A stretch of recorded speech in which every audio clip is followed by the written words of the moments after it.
October 1983. Total Access Studio, Redondo Beach, California. Three men from Minnesota walk into a recording studio with a plan that sounds insane to everyone who hears it. Bob Mould, a 23-year-old guitarist whose voice could peel paint.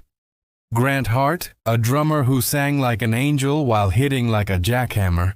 Greg Norton, a bassist with a handlebar mustache that belonged in a different century. They've booked 85 hours of studio time. They have $3,200 to their name. And they're about to record not just an album, but a double album. 23 songs, 4 sides of vinyl, a full concept album telling the story of a kid running away from home, only to discover the world outside is worse than what he left behind. The producer, a man who goes by the single name Spot, has one rule: record everything live, no overdubs, no safety nets, first take or nothing. In the hardcore punk scene of 1983, albums were supposed to be short, fast, and furious. 15 minutes of rage compressed onto vinyl. The longest hardcore album anyone had attempted was maybe 30 minutes. Hüsker Dü was about to make something 70 minutes long. Their label, SST Records, thought they were crazy. Greg Ginn's SST specialized in releases by hardcore bands, most notably Black Flag. This was a label built on raw aggression and DIY ethics, not on punk rock operas with piano interludes and acoustic folk songs. But Bob Mould had told writer Steve Albini months earlier that the band was going to try to do something bigger than anything like rock and roll and the whole puny touring band idea. Now they had to prove it. The story of Hüsker Dü begins in a record store. Grant Hart worked at Cheapo Records on Grand Avenue in St. Paul, where he met Bob Mould, a Macalester College freshman. Hart and bassist Greg Norton had met while applying for the same job. Norton got it, but they became friends anyway. Hart and Mould bonded over the Ramones. Soon they recruited Norton and a keyboardist named Charlie Pine to form a band. They called themselves Buddy and the Returnables. On March 30, 1979, Hart, Mould, and Norton fired Pine during their third performance and continued as a trio. They needed a new name. During a sloppy rehearsal of Talking Heads' Psycho Killer, unable to remember the French lyrics, they shouted random foreign words. Someone said, "Hüsker Dü," a Danish board game from the 1970s. The phrase meant, "Do you remember?" They added heavy metal umlauts and had their identity. By 1980, the band was tearing through Minneapolis clubs with a sound that made Black Flag look polished. They were loud, fast, and absolutely relentless. Through heavy touring, they soon caught the attention of punk trailblazers, including Black Flag and Dead Kennedys' Jello Biafra. But even then, something was different about Hüsker Dü. Where other hardcore bands screamed political slogans, Hart wrote about murder and teenage alienation. Where others stuck to 3-chord thrash, Mould's songs had actual melodies buried beneath the noise. Hart's mother let him use the copier machine at the credit union where she worked to make show flyers.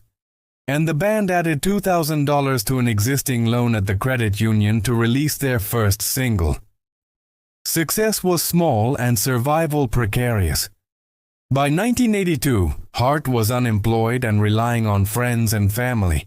Then came 1983's Metal Circus EP. Hart's song, Diane, about the real murder of a young woman, started getting college radio play.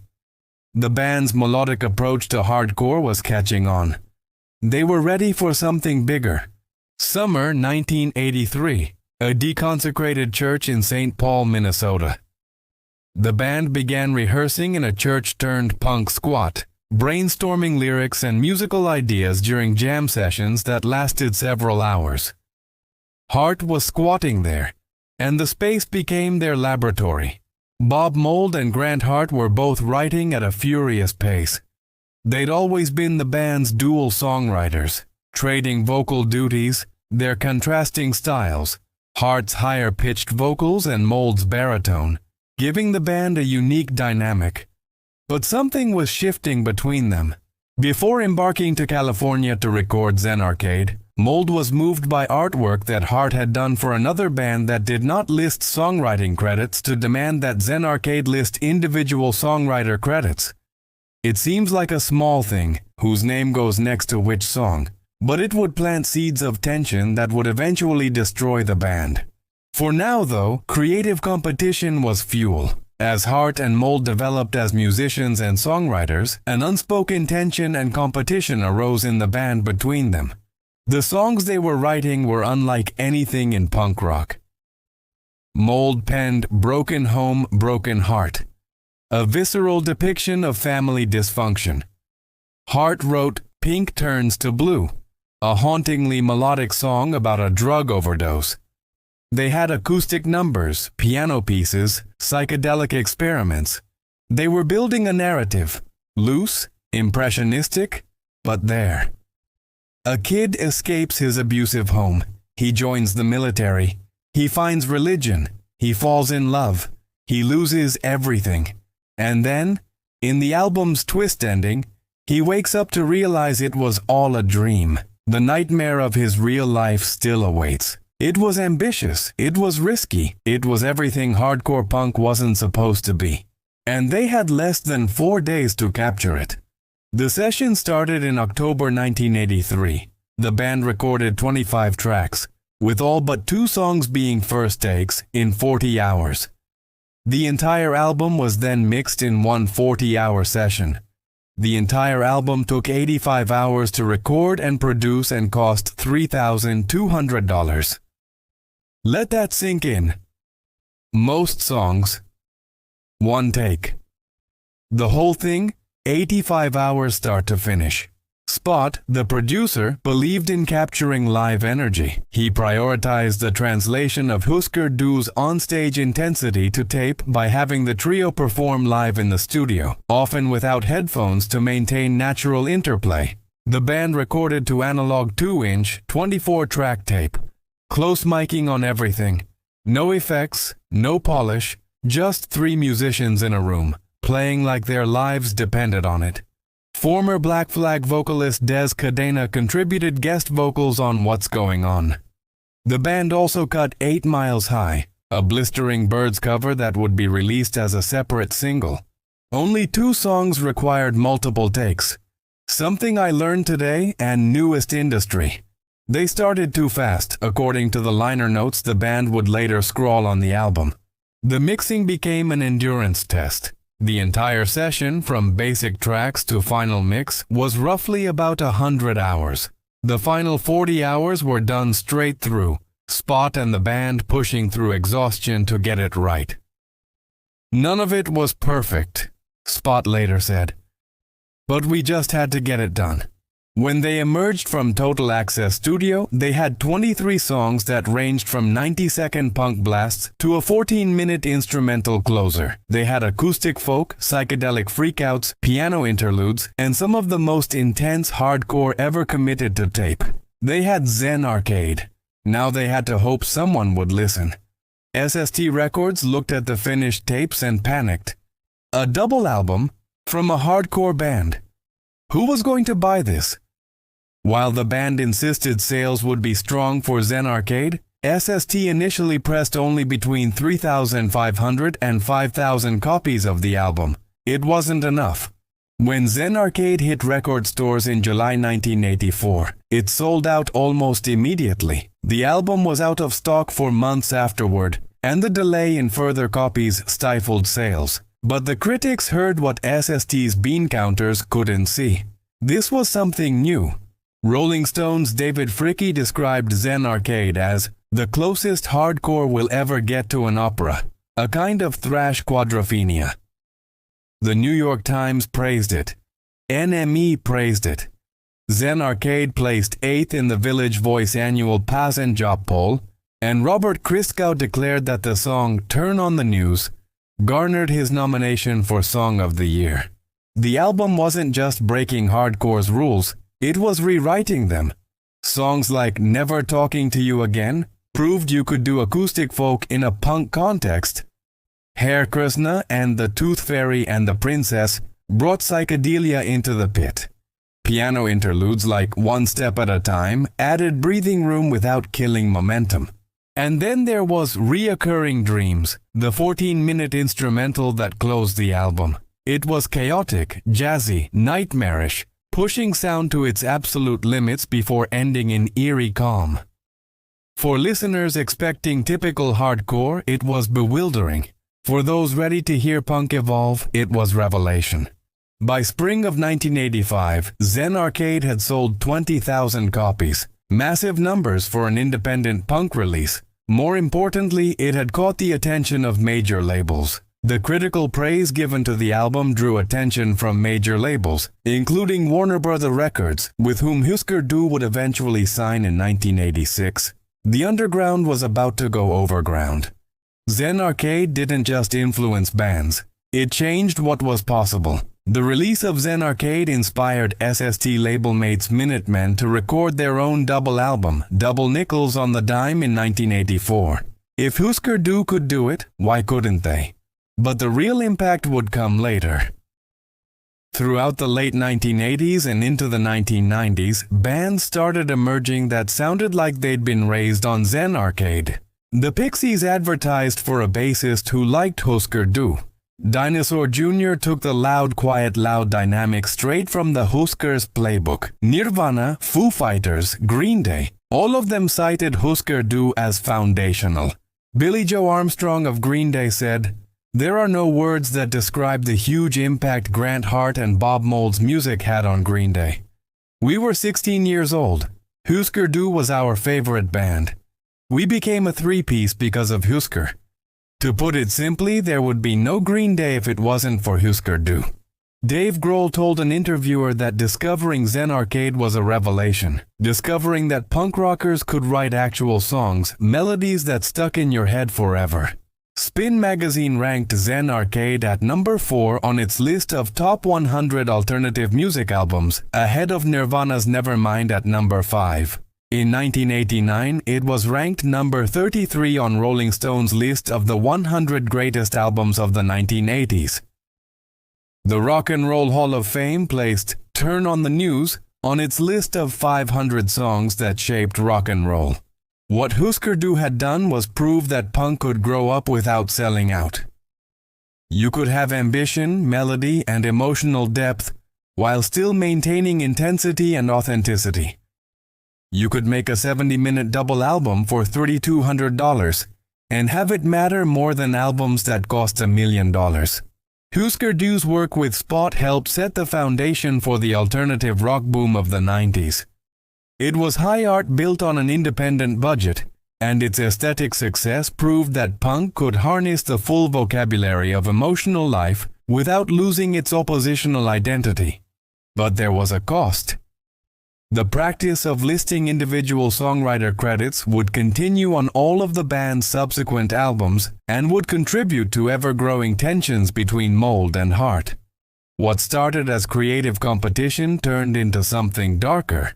In later years, Hart accused Mould of making sure his songs comprised no more than 45% of the material on an album. They released 3 more albums after Zen Arcade, New Day Rising and Flip Your Wig in 1985, then signed to Warner Bros. For Candy Apple Grey in 1986 and Warehouse, Songs and Stories in 1987. The music stayed strong, sometimes even better, but the relationship between the two songwriters was disintegrating. By Warehouse, they could barely stand to be in the same room. The end came in 1987. The band's manager David Savoy Jr. committed suicide on the eve of a tour. Hart said his drug use was not the reason for the band's demise. Rather, it was the tensions between the band members. He later stated, "It just became that it was easier to be around Bob if you were playing a part of Bob's game." The band that had changed punk rock was done. Bob Mould would go on to form Sugar and have a successful solo career. Grant Hart would make solo albums that challenged conventional expectations. Greg Norton would eventually open a restaurant. Mould and Hart played together only once after the breakup, for 2 songs at a 2004 benefit concert for Soul Asylum's Carl Mueller, who was battling cancer. Grant Hart died on September 13, 2017 of liver cancer and hepatitis C. In a public statement, Mould remembered his former bandmate as a gifted visual artist, a wonderful storyteller, and a frighteningly talented musician. The reunion fans dreamed of would never happen. But let's talk about the music itself, the 23 songs that made Zen Arcade more than just a curiosity.